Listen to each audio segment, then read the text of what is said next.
We are with Mahua Maitro and we are going to Nakashipara, one of the assembly constituencies. And here, yes, we are going to this village. And generally it is stated that Mahua Maitro herself does all the election management. Is it so that, you yourself, you have a team and they work for, and how do you manage that? Yes, that's something that I have done not from today, but right from the very first election that I fought as an MLA, because I contested as an MLA. And before I became an MLA, I was closely involved with the organization in the Trinamool Congress. I was a general secretary. I stayed and I did a lot of elections before I contested myself. Your corporate career helped it? Yes, my corporate career helps as in, I think, in logical thinking, in setting up processes and setting up systems. Of course, it's invaluable. But within the organization, election management is something that I learned by doing in the 2013 Panchayat election, for example. There were 2011 election, 2014 election. These were elections that I did not contest in myself, but that I sort of watched very closely and helped in the management. So, basically I've realized that when it comes to an election, at least I'm anyway a control freak, and I like to make sure that the processes run very well, because election is mathematics, and the systems and processes account for a lot, and especially when you are with a mass-based party like the Trinamool is a mass-based party. So we have got so when you've got a mass-based party, you don't automatically come from a culture of organization. Now Abhishek has put in a very strong organization structure in place, but that's not something that comes naturally to either the voter or the worker. So in that case, I think to set up these systems is very important, and to oversee these systems. Look, we're looking at a 60, 65, 70 day process ultimately. So during that time, you just have to make sure everything goes on time. You divide it up. So this time we've had it much longer than it should have been. So you have the first month, and the tempo can't be sort of lifted much before time, because you can't hold on to it. So to space it out, so first phase, what do you do? Second phase, pre-nomination, what do you do? Post-nomination, what do you do? So these are all important things that one needs to look into. So yes. Mahua, from New York to London to, you could have been a president, international president of JP Morgan, something like that. From there to, here, and whenever I call you, you say that I'm in Krishnanagar.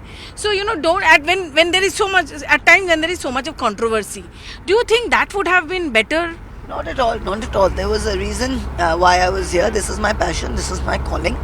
And today when we are, fighting against this fascist brute majoritarian force which is destroying India, it is all the more important that someone like people like us need to be here and on the ground. It's no point sitting in New York and doing armchair politics and talking about how great India is, unless we can come here and make a difference when it matters. Is Mahua generally angry and a tough taskmaster? Yes, I'm generally a tough taskmaster. I'm angry when I need to be. And I don't see these questions being asked of male politicians.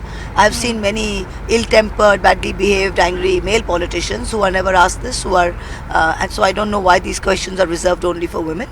But yes, I'm angry when I need to be, and I'm always a tough taskmaster. Do you, at the same time, do you think that being a woman, obviously, you did not had any godfather with you. You did it yourself. Do you think that's tough at times? No, I think in a state like Bengal, where we have a very gender equal, liberal, tolerant culture, it is almost, no one looks at you. I don't think they've looked at me as like especially I'm a politician. I'm defined as a politician. And in my area, I was defined as an MLA, I was defined as an MP. I don't think they look at me as a woman MP or a woman MLA. They look at me as, a district president. They don't look at me as a woman district president. So Bengalis are completely gender neutral in that way. Thank God for that. It's only when I went to Delhi and I went to the patriarchy of North India, and especially the patriarchy of the BJP dominated parliament, that I realized there's a misogynist world out there that doesn't treat women as equal. I'm thankful to be born a Bengali, and Bengalis, like I said, are a superior race who are not confined by these narrow domestic walls. And what do you feel when somebody tries to tag you as anti-national? I feel like laughing because you have people like I feel like laughing. Clearly, my voters feel like laughing, and 60% of the country who didn't vote for the BJP also feel like laughing.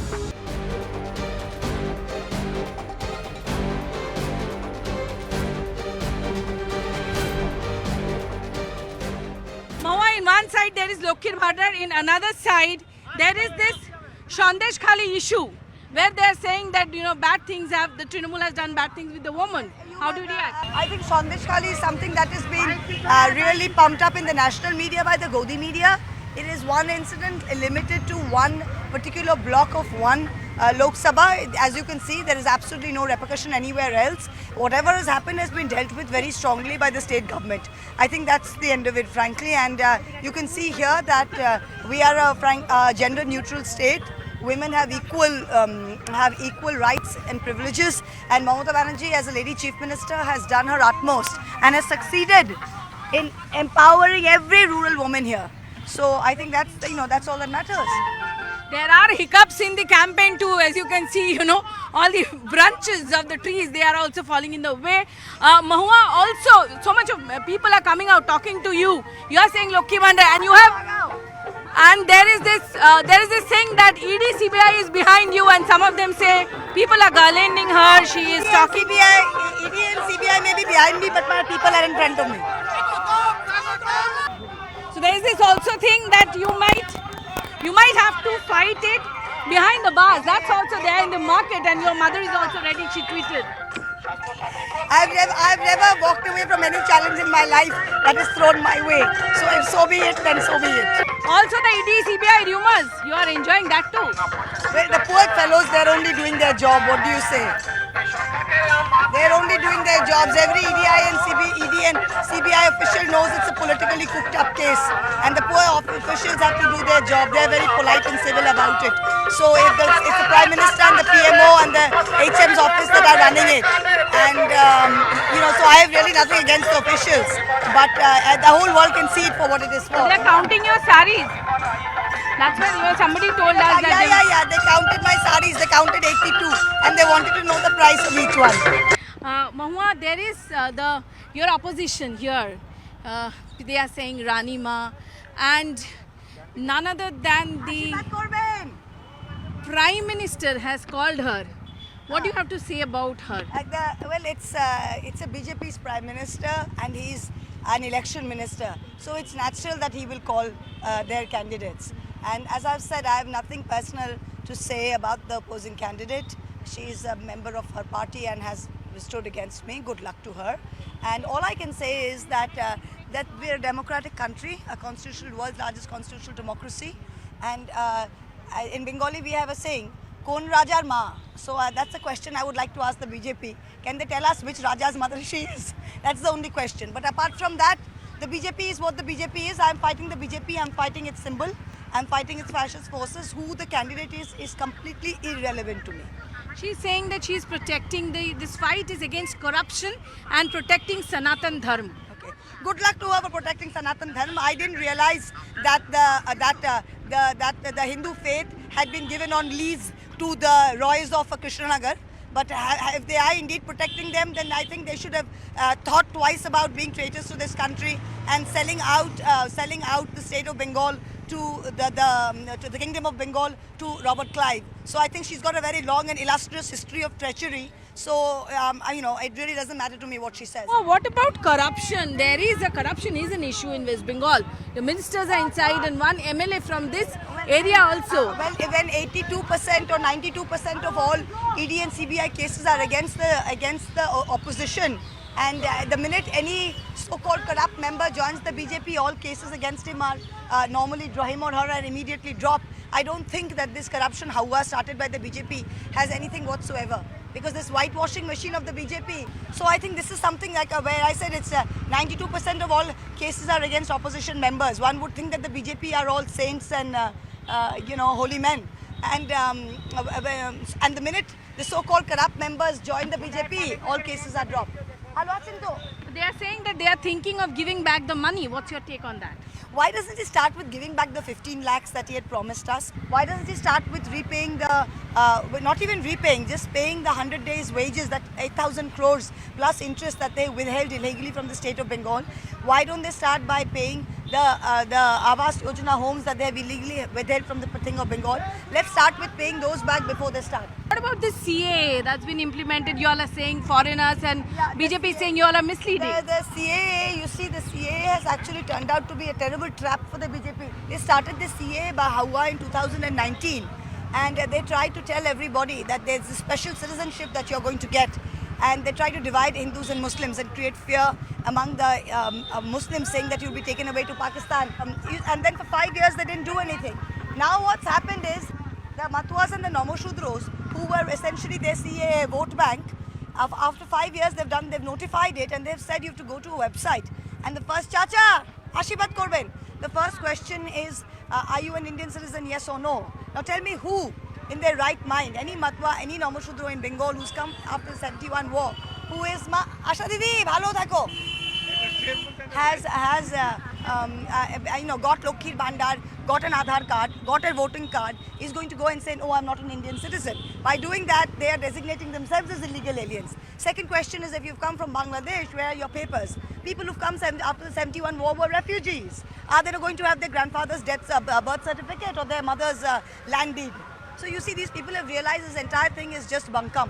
And it's going to have no effect? It's going to have no effect, and it's not only isn't having no effect, it's actually backfiring. Mahua, we have seen that Sonia Gandhi, with you when you were expelled. But your party took a time to stand by you. Party did a wet and watch and then the party stood by you. That's not true at all. Abhishek came out right in the front and said that, Mahua is going to fight her fight, which I have, obviously. And don't you feel bad? No, I feel extremely proud to be part of the Trinamool Congress, who are only ones fighting the fight against the Modi government, and I'm proud to be standing on their ticket, and I'll be even prouder to be win on their ticket. Yeah. There are times that when the party does not stand by you. We are a democratic party. Everyone has a right to their voice, and I don't expect, we're not a fascist party where everyone has to say Modi ji, Modi ji. We are not North Korea. So we even take pride in the democratic fabric of our party. Okay, so another question is how much confident Mahua Moitro is and about the win. You are seeing my constituency. This is an organic roadshow. Nobody has been busting. People are coming out of their thing. They know me by name, by face. I've spent 5 years here. I've done development. If you're by chance behind the bars. If I'm behind the bars, like I said, if I was going to win by a lakh, if they do anything ridiculous and stupid, then the people will get so angry they'll double my margin. So you are confident? Of course I'm confident. It's not a question of winning. Is it super confident or confident? No. It's not a question of confidence. I'm very sure. I'm sure, and that feeling of security comes from having done my work and been in my area. It's not a false sense of security. Ashibat Korben. So, Ashibat Korben. Every single road I'm going on, I've been on thrice in the last 5 years. Every single village I've hit. So I've done my work. I have nothing to be ashamed of. I'm true to my conscience. I love my people. They love me. It's a question of my margin. It's not a question of whether it's victory or defeat. But all over, you are one of the very prominent national face also. Yes. What about India? What's going to happen to India and what's going to be the issue with fighting your own election is, especially in a rural constituency in mine, you're so focused on your own election, you don't really get time to go out. So that's the issue. But from whatever sense I'm getting, I think, Ashibat Korben, I think that people all over India are realizing that these fascist forces need to be defeated. And in states where the India Alliance needs to fight an alliance, for example, in Uttar Pradesh and Tamil Nadu, they are. In states like ours, where we are fighting separately, we are. But we are all part of the India Alliance, and the India Alliance very much holds. But there are times where, the vote is divided on the basis of religion. This is a minority region, that's a majority. That is something that BJP has brought in. That poison is something the BJP has brought in. It's not something that we have done. So this kind of, I keep asking, oh Mahua, because you have a 38%, 40% minority, that's why yours is bhalo to, bhalo achen to. That's why you win, and I feel like laughing because, as you can see, can you tell among these people standing, you have 2 Muslims and 3 Hindus, then 2 Muslims, everybody is living in the same area. How can you, when you make a road, say only a Muslim can walk on it or only a Hindu can walk on it? So our plank is development. When we give Lucky Bandar, we give it to every woman between the age of 25 and 60. We don't give it based on religion. So we don't play religion politics. So So we don't play religion-based politics. And Bengalis as a race are, I say, a very tolerant, embracing race. So this kind of divisiveness has never worked here. Rabindranath Tagore taught us that a very, very long time ago. We didn't need Modi to come and tell us that. One last question. It's a very off-the-record question. This heat with Yeah. such shades and cotton sari and all these things. What are you really doing to beat up the political heat and the temperature? The last few days have been terrible. The Tropic of Cancer goes to this constituency. Yesterday was 42.8. As you can see, today also it's about 43 degrees and this warm air. So it is very warm and very difficult. But you know, what has to be done has to be done. I don't think about it. So you try and drink water, you try and cover up, and you get on with it. That's all. I don't think too much about it. So this was Mahua Moitro, a very confident Mahua Moitro, who says that even if she is behind the bars, her level, her difference with her nearest contestant is going to cross lakhs. This is Komalika Sengupta with Anshuman Roy reporting for CNN News 18 from Krishnanagar.